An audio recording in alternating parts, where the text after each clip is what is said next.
Hi guys, నేను మీ Sravani. Welcome back to my channel అమ్మి సిట్టి కోడలు శ్రావణి. హనుమంతుని పుట్టినరోజు సందర్భంగా ఇలా నేను ఇంట్లో పూజ చేసుకున్నాను అనమాట. ఆ పూజలో నైవేద్యంగా నేను ఏం సమర్పించానంటే అప్పాలు. హనుమంతునికి ఎంతో ప్రీతికరమైన అప్పాలు నేను చేశానన్నమాట. అదే ఇప్పుడు మనం చూడబోయే రెసిపీ అప్పాలు అనమాట. సో పూజ చాలా బాగా జరిగింది. ఇవి వచ్చేసి అప్పాలు ఎలా చేయాలి ఏంటి అనేది వీడియో ఎండ్ వరకు చూడండి, అర్థమవుతుంది. ఈ రెసిపీకి మనకు కావాల్సిన మెయిన్ ఇంగ్రీడియంట్స్ వచ్చేసి wheat flour, rice flour and sooji రవ్వ ఇన్ ద సెన్స్ ఉప్మా రవ్వ, నైస్ ఉప్మా రవ్వ అనమాట. మూడు కూడా ఈక్వల్ క్వాంటిటీలో తీసుకోవాలి. ఒక మెజర్మెంట్ కప్ ఏదైనా పర్లేదు, కప్ కానీ గ్లాస్ కానీ ఈక్వల్ క్వాంటిటీలో తీసుకొని ఒక బౌల్లోకి వేసుకొని మిక్స్ చేసుకొని పక్కన పెట్టుకోవాలన్నమాట. ఇదే మెయిన్ ఇంగ్రీడియంట్ మనకు ఈ రెసిపీకి. ఈ మూడు కలుపుకొని పక్కన ఉంచుకోవాలి. దాని తర్వాత ఇలాచీ, నేను 6 ఇలాచీ తీసుకొని రోటిలో మంచిగా పౌడర్ లాగా అయ్యే వరకు ఇలాచీని గ్రైండ్ చేసుకున్నాను, రుబ్బాను. అలా రుబ్బిన తర్వాత కొద్దిగా సోంపు వేసాను అనమాట. సోంపు అనేది ఆప్షనల్, యాక్చువల్గా బాగుంటుంది టేస్ట్ సోంపు వేయడం వల్ల, అండ్ హెల్త్కి కూడా చాలా మంచిది కాబట్టి నేను యాడ్ చేస్తాను ప్రతి దాంట్లో సోంపు. సో ఇందులో కూడా యాడ్ చేశాను. చాలా బాగుంది టేస్ట్ యాడ్ చేయడం వల్ల, దానివల్ల నష్టం ఏముండదు. ఇలా అయిపోయింది. నేను అలా రుబ్బడం వల్ల అది ఇందులోకి ఇందాక మనం కలుపుకొని పెట్టుకున్నాం కదా ఫ్లోర్, అందులోకే వేసి బాగా మిక్స్ చేసుకొని పక్కన పెట్టుకోవాలి. అలా పెట్టుకున్న తర్వాత మనం బెల్లాన్ని తీసుకొని జాగ్రీని, ఇది కూడా కొద్దిగా పూర్తిగా చేయాల్సిన పని లేదు, ఎందుకంటే మనం వాటర్లో వేస్తాం కాబట్టి కొంచెం కచ్చాపక్కగా అట్లా దంచుకొని పక్కన పెట్టుకొని 2 కప్స్ సేమ్ ఫ్లోర్ ఏదైతే తీసుకుంటామో, ఏ కప్తో అయితే తీసుకుంటామో అదే కప్పుతో 2 కప్స్ జాగరీ తీసుకోవాలి. అండ్ 3 కప్స్ వచ్చేసి వాటర్ తీసుకోవాలన్నమాట. మనం ఫ్లోర్ ఎంత తీసుకుంటామో అంత వాటర్ ఉండాలి. మనం మొత్తం కలిపి 3 కప్స్ ఫ్లోర్ తీసుకున్నాం కాబట్టి 3 కప్స్ వాటర్ వేయాలన్నమాట. మొత్తం ఇది ఇలా వాటర్ వేసేసి స్టవ్ ఫ్లేమ్ మీద పెట్టేసి కరిగే వరకు ఇలా కరగనివ్వాలి. ఇలా కరిగిన తర్వాత ఇందులోకి ఎండు కొబ్బరి లేదా పచ్చి కొబ్బరి, మీ దగ్గర అవైలబుల్లో ఉంటే పచ్చి కొబ్బరి లేదా ఎండు కొబ్బరి వేయచ్చు.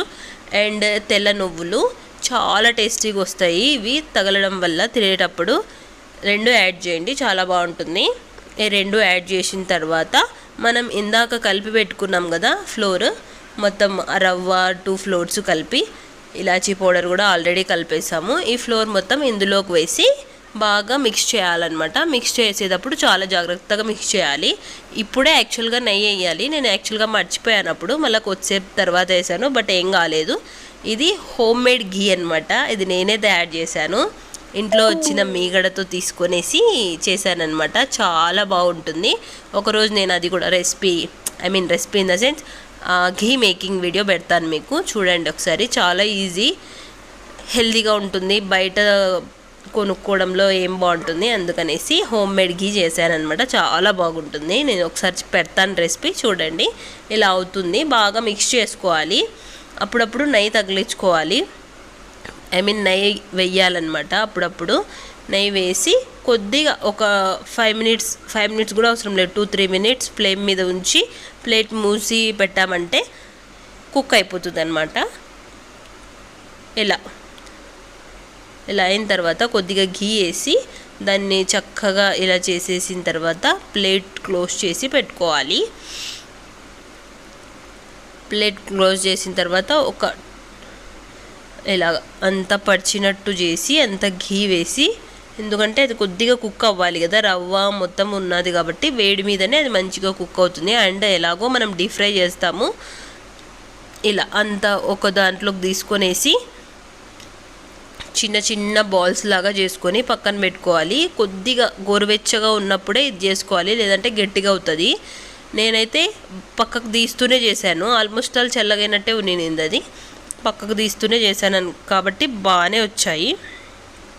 కొంచెం ఘీ యాడ్ చేసుకుంటూ ఉతుకోవాలన్నమాట. ఘీ లేదంటే ఆయిల్ ఏదైనా యాడ్ చేయొచ్చు, ఘీ అయితే బెటర్ అనమాట. ఇలా సైజెస్ చేసుకుంటూ వచ్చాను మొత్తం అన్నీ. ఇలా చేసిన తర్వాత పక్కన పెట్టుకునేసి మనం అంతలోపే ఆయిల్ని హీట్ చేసుకోవాలి. ఆయిల్ మంచిగా హీట్ చేసి ఆ తర్వాత లో ఫ్లేమ్లో మనం వీటిని ఫ్రై చేయాలన్నమాట. ఇలాగ నేను మొత్తం అన్నీ చేసి పెట్టుకున్నాను అనమాట. అన్నీ ఒకటే సైజు వచ్చేటట్టు ఇలా ఎక్కువ పల్చగా కాదు, ఎక్కువ మందంగా కాదు, ఒక మాదిరిగా ఉండేటట్టు చేసుకోవాలి. ఈ మాదిరిగా ఉంటే మంచిగా పొంగుతాయి అన్నమాట. అలా చేసుకొని నేను ఒక్కొక్కసారికి 4 వేసాను, ఎందుకంటే కుక్ అవ్వడానికి ప్లేస్ సరిపోదు కదా, అందుకనేసి 4 చేశాను అనమాట. ఇలా చేసి పక్కన ఉంచుకొని అండ్ వీటిని మరి బౌల్లోకి వేసి నేను ప్లేట్ క్లోజ్ చేశాను. ఇలాగే ఓపెన్లో ఏం పెట్టలేదు. ఇలా పెడితే మరి డ్రై అయిపోతాయి అన్నమాట. డ్రై అయిపోతే విరగడం అలాంటివన్నీ జరుగుతుంది. అలా జరగకూడదంటే ఒక బౌల్లోనే వేసి క్లోజ్ చేసి పెట్టాలి. అలా చేస్తే ఏం కాదనమాట. ఇలా బాగా కుక్ చేసుకోవాలి.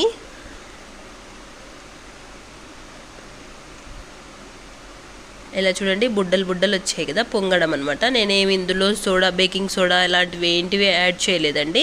జస్ట్ అవంతకవే అలా వచ్చాయన్నమాట. అండ్ ఇందులో నుంచి ఎక్సెస్ ఆయిల్ పక్కకి వెళ్ళాలంటే ఇలా ఏదో ఒక గంటె పెట్టి గరిటెతో అయినా కానీ ఒత్తేసుకోవచ్చు. ఎక్సెస్ ఆయిల్ అంతా పక్కకు వచ్చేస్తుంది. ఇది ఇలా ఉంటుంది. అలాగే నేను మొత్తం అన్నీ చేసిన తర్వాత 4 అండి, ప్రతిసారి 4 మాత్రమే చేసి పెట్టుకున్నాను. ఆ తర్వాత ఫ్రై చేశాను.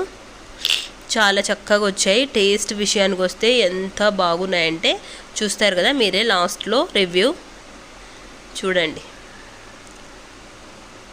ఇలా సేమ్ ప్రతిదానికి సేమ్ ఇలా వేసి ఇలా ఉత్తేసుకుంటే ఆయిల్ ఏమైనా ఉంటే వచ్చేస్తుంది అనమాట. వీటిని ఇలాగే పక్కకు పెట్టేయచ్చు. అంతే అండి, ఎంతో టేస్టీగా ఉండే అప్పాలు, స్వామివారికి ఎంతో ఇష్టమైన నైవేద్యం రెడీ. మనకు కూడా తినడానికి ఎంతో బాగుంటాయి. తప్పకుండా ట్రై చేయండి. అండ్ ఎలా ఉందనేది నేను ఇప్పుడు మీకు ఒక రివ్యూ ఇస్తాను, చూడండి. ఇదిగోండి,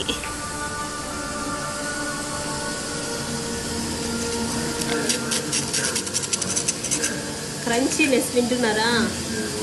లోపల నుంచి మృదువుగా, మెత్తగా, పైనుంచి గట్టిగా.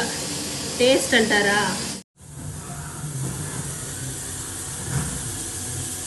ఎక్సలెంట్గా ఉంది. Must try. టేస్ట్ విషయానికి వస్తే ఎలా ఉందో చెప్పాలంటే నాకంటే నా కొడుకు బాగా చెప్తాడు ఫ్రెండ్స్. చెప్తానా టేస్ట్ ఎట్టుందో? హ్యాబిట్ నమిలి చెప్పు, ముందే చెప్పొద్దు, నిజం చెప్పు. ఎక్సలెంట్. ఎవరైనా చేసుకోవచ్చు కదా, ఎవరైనా ట్రై చేయొచ్చు. చెప్పు, must try friends Anu. Thank you so much for watching this video guys. అలాగే నా ఛానల్ని షేర్ చేయండి, సబ్స్క్రైబ్ చేయండి, లైక్ చేయండి, కామెంట్ చేయండి. ఇంకా ఎవరితో అయినా సబ్స్క్రైబ్ చేయించండి. Thank you guys, bye.